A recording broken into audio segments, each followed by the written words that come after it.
Transformation does not begin in the light.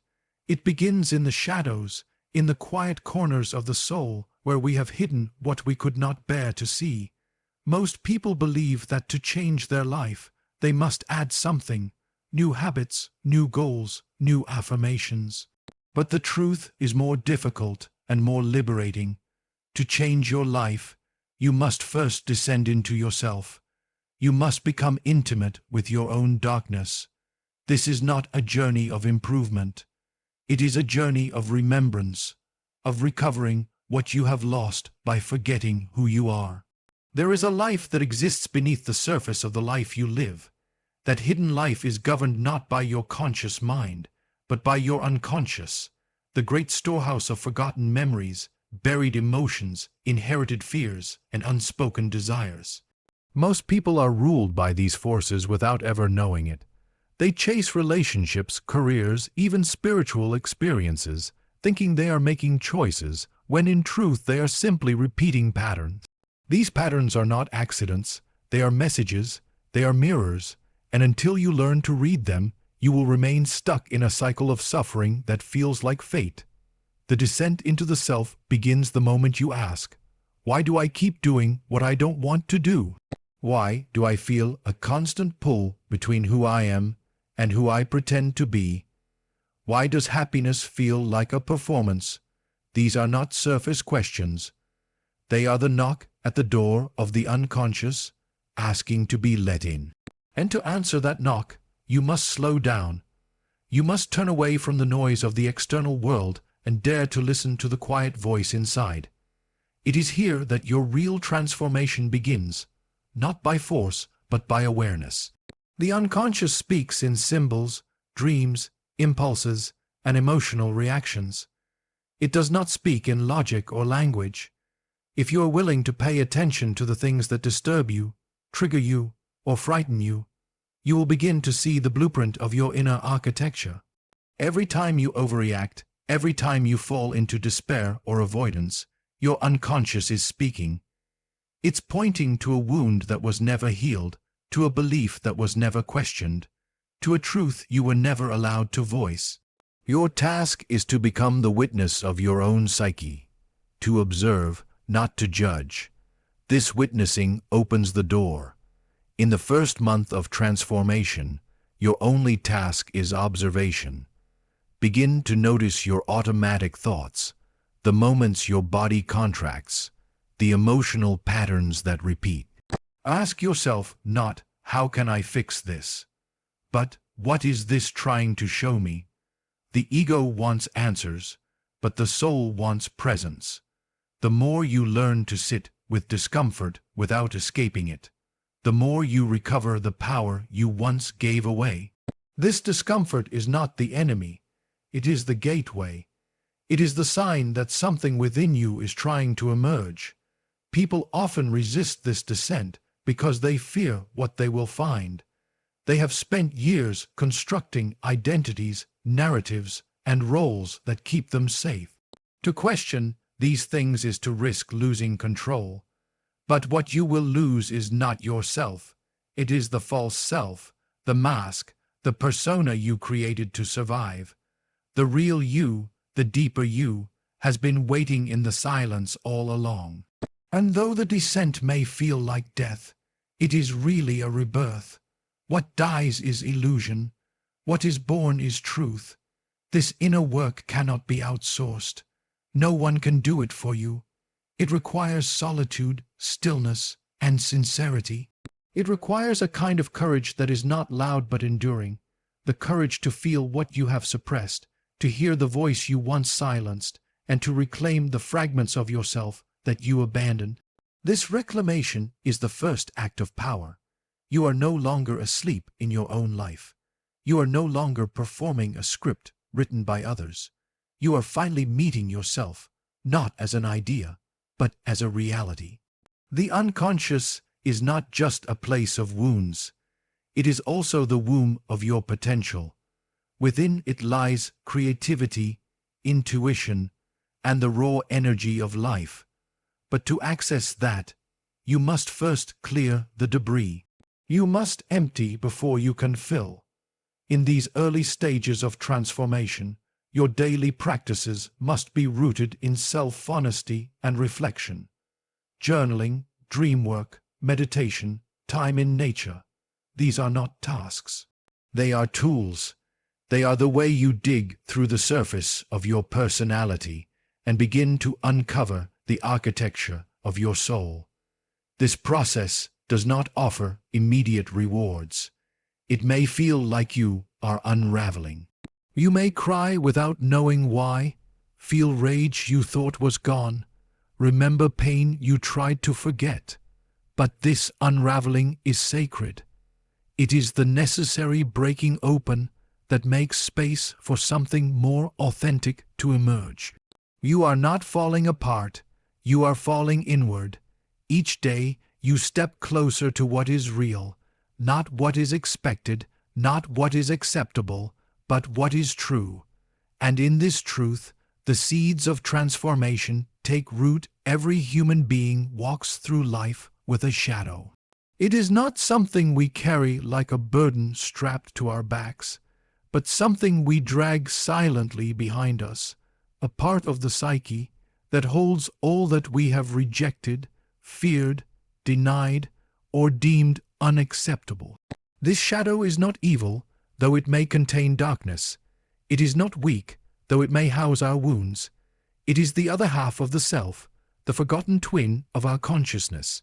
And until we turn toward it with open eyes and an open heart, we remain incomplete, fractured, pretending, always trying to escape from parts of ourselves we cannot avoid. We live in a world that worships light, positivity, perfection, success, happiness. We are taught to show our best side, to suppress what is ugly, unrefined, and uncomfortable. But the psyche is not fooled by appearances. What is disowned does not disappear. It festers. It leaks through the cracks in our words, our behaviors, our relationships. The anger that lashes out when we are hurt, the jealousy that poisons our love, the shame that makes us small. These are not strangers. They are fragments of ourselves we have tried to bury. Shadow work is the sacred task of bringing these fragments home. To integrate the shadow, one must first recognize its existence. This begins not with judgment, but with curiosity. The question is not, why am I like this? But what part of me have I exiled? Shadow traits are often the opposite of what we consciously identify with. A person who prides themselves on being kind may have buried rage. One who strives for control may secretly fear chaos. One who always appears strong may be hiding deep vulnerability. These buried qualities do not vanish. They manifest as projection, sabotage, or addiction. What we refuse to acknowledge within, we see in others and blame them for. Look closely at what triggers you in others. The people you resent, envy, or condemn often carry qualities your shadow contains. If you are disturbed by arrogance, perhaps you have disowned your own need to assert. If you are irritated by emotionality, perhaps you have suppressed your own sensitivity. These projections are maps. They show you what is unloved within you. By following these emotional cues inward, you begin to reclaim the pieces of yourself that were cast out, often in childhood, when the cost of authenticity was too high. Shadow work is not the same as self-blame. It is not about labeling yourself as wrong. It is about seeing yourself fully, in your wholeness, without flinching. It is about facing the wounded child, the manipulative protector, the jealous rival, the terrified inner voice, and choosing to sit with them rather than exile them again. These parts of you formed for a reason. They arose to protect you, to adapt, to survive.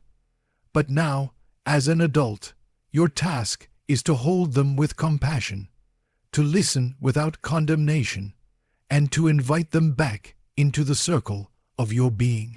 This is the work of integration. Integration does not mean indulgence. To integrate your anger does not mean to act on it without restraint. It means to hear what it is telling you, to find the boundary it guards or the pain it conceals.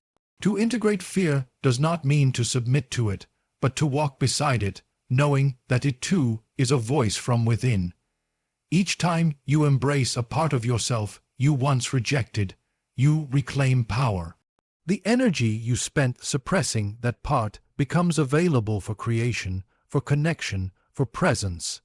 Over 6 months, this integration process becomes a kind of sacred alchemy. You begin to feel lighter not because life becomes easier, but because you are no longer divided against yourself. Your choices become clearer because they come from alignment, not from fear or compulsion. Relationships shift because you no longer seek others to complete what you have abandoned within. Your inner critic softens because its voice no longer needs to scream to be heard. This is the quiet power of self-integration. It transforms without violence, heals without force.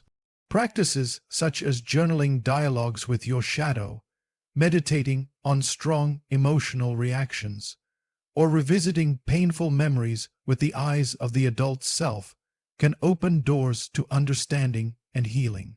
These practices are not about fixing what is broken. They are about welcoming what has been lost. The more you practice this internal witnessing, the more your inner world becomes a place of safety rather than judgment. And from that safety, growth becomes possible, not as an escape from yourself, but as a return to yourself. There will be moments of resistance. The ego will rebel, afraid that integrating the shadow will mean losing control or being overwhelmed. But integration is not annihilation, it is expansion. You are not replacing the light with darkness, you are making room for both. You are becoming whole, and in wholeness, there is strength that no outer achievement can give. There is a sense of rootedness that no validation can offer. You begin to carry yourself differently because you no longer fear your own depths. You can descend without losing yourself and rise again with more of yourself intact. And this quiet resurrection becomes the foundation for all meaningful transformation that follows after one descends into the self and begins the work of shadow integration. Something unexpected starts to occur. The collapse of the old identity. It does not happen suddenly. It dissolves quietly, like a fog lifting. The roles you once clung to begin to feel hollow. The ambitions that once drove you begin to feel foreign. The version of yourself that once felt so certain now seems like a mask stretched over a deeper, more mysterious presence. This is not a crisis. It is a beginning that feels like an ending, a sacred disorientation. For when you no longer define yourself by what the world expects, you are left to ask the question you've never truly asked before.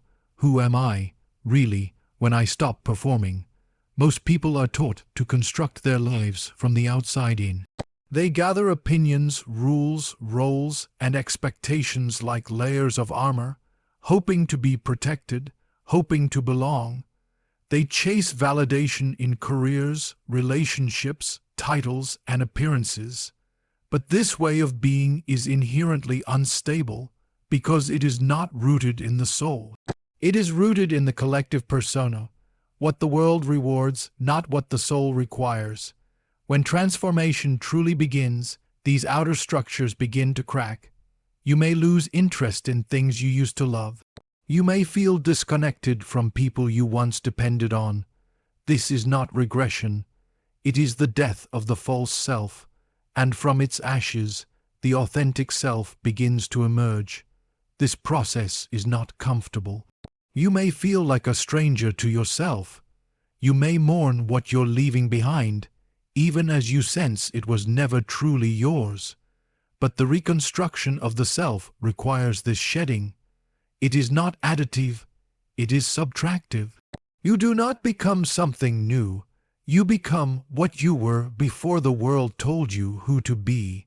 This requires a new kind of listening, a listening that is internal, not external, a listening that honors intuition over instruction, depth over image, essence over performance. The inner center cannot be found through logic. It is not something you analyze. It is something you recognize. It lives in the quiet certainty beneath the noise of your thoughts. It appears in moments of stillness, in choices that feel peaceful, even if they are not easy, in the pull towards something that has no name but feels deeply familiar. This center is not loud. It does not scream for attention. But when you begin to live from it, your life slowly begins to align. You say no to what drains you without guilt. You say yes to what nourishes you without fear. You begin to act, not react, to respond, not perform. Reconstructing the self does not mean becoming perfect. It means becoming whole. It means learning to act from an internal sense of truth rather than a rehearsed set of responses. You are no longer trying to meet an invisible standard. You are trying to remain faithful to your own being, and that faithfulness is what gives birth to a new kind of confidence, not the confidence of arrogance, but the confidence of presence. You are no longer trying to be someone. You are simply being yourself, and that is enough. The daily choices you make become sacred rituals of alignment. What you eat, who you speak to, what you consume, how you spend your time, all of it either nourishes or diminishes your inner alignment. You begin to choose differently, not out of pressure, but out of love. You want to protect your energy because you finally understand its value. You begin to create boundaries not as walls but as thresholds, marking where your truth begins and ends. You realize that self-betrayal is the deepest wound of all, and you choose, again and again, to remain loyal to your soul. The reconstruction of the self is a quiet revolution. It does not always look dramatic from the outside, but internally everything shifts. You begin to notice the spaces where you once abandoned yourself, agreeing when you wanted to say no, performing strength when you were breaking inside, hiding your needs to avoid conflict. Now you pause, you breathe, you speak, you show up with all of you, even the parts that tremble. This courage, this fidelity to the inner life, becomes the foundation of your new self. Not an egoic self, but a soul-centered presence that is not easily shaken by praise or rejection. Over time, people around you may begin to react. Some will feel confused. Others will feel threatened. A few will feel deeply inspired. But none of that matters. You are no longer adjusting your truth to fit their comfort. You are no longer negotiating your worth. You are simply being fully and without apology. This kind of authenticity becomes magnetic, not because it is loud, but because it is rare. In a world of masks, presence is revolutionary. And in this presence, your path begins to reveal itself, not as a grand plan, but as a series of quiet knowings, inner promptings, synchronistic nudges. Life no longer feels like a performance to perfect, but a mystery to participate in. You walk with less control, but more trust, less certainty, but more alignment. You no longer chase meaning, you embody it, because you are finally living from the inside out, not the outside in. You are no longer building a self. You are becoming one. The flow of transformation unfolds in cycles that are both ancient and personal, a rhythm echoing the heartbeat of the cosmos and the pulse of the individual soul. In this journey, time is not a linear progression, but a sacred container, an arena in which rituals and daily practices become anchors for the deeper, spiritual process of growth. One finds that every act, however minute, can become a ritual if done with reverence and intention. It is in the repetition of these intentional acts, be it in the quiet pause before dawn, in the slow sip of warm herbal tea, or in the rhythmic practice of meditation, that the fabric of one's inner life is rewoven into something whole and resilient. Each morning, as the light gently nudges the darkness away, there is an invitation to imbue that day with purpose. This is no mere acknowledgement of a change in light, but a profound ceremony, a recognition that light itself is an agent of transformation, and within its arrival lies the promise of rebirth. With each sunrise, the cycle offers an opportunity to gather the disparate threads of one's existence and begin a deliberate weaving process. Rituals in this context are not confined to formal ceremonies or esoteric practices. They are the everyday acts imbued with the awareness that every moment is sacred. It is by honoring the passage of time with such rituals that one aligns with a larger, more timeless pattern. The container of time holds the dual nature of both creation and dissolution. Within its passage, ideas and forms are continuously born and subsequently dismantled, only to be reformed in fresh patterns. This cyclical dance is the heartbeat of transformation. It suggests that every achievement, every painful experience, every burst of joy, and every moment of despair is part of an intricate tapestry woven over weeks, months, and years. Within this tapestry lies not a chaotic scattering of moments, but a hidden order that becomes visible only through the lens of deliberate introspection and ritualized practice.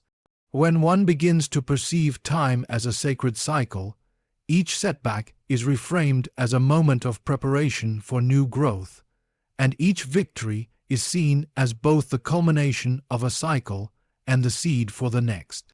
Engaging in ritual is to embrace the idea that transformation is a process, not an event. This perspective invites one to adopt a stance of patience and trust, acknowledging that the universe operates on its own sacred timing.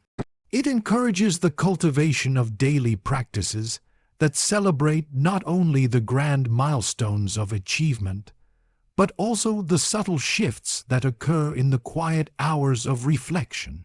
One may find solace and strength in the habitual marking of each day, a morning journaling ritual that lays bare the innermost thoughts, a mindful walk in nature that reconnects the body with the earth, or moments of silent contemplation in which time seems to stretch and bend around the soul. These actions, repeated over a span of 6 months, accumulate into a profound transformation that is as much about reclaiming one's inner sanctum as it is about changing the outer world. There is a resonance in the disciplined observance of time's cycles that speaks to the fundamental patterns inherent in life. Just as the seasons cycle through birth, growth, decay, and renewal, so too does the inner landscape of the self traverse phases of expansion, contraction, release, and rebirth. This natural ordering suggests that every period of darkness is both necessary and temporary, and that when approached as part of an ongoing sacred rhythm, it reveals hidden reservoirs of strength and wisdom.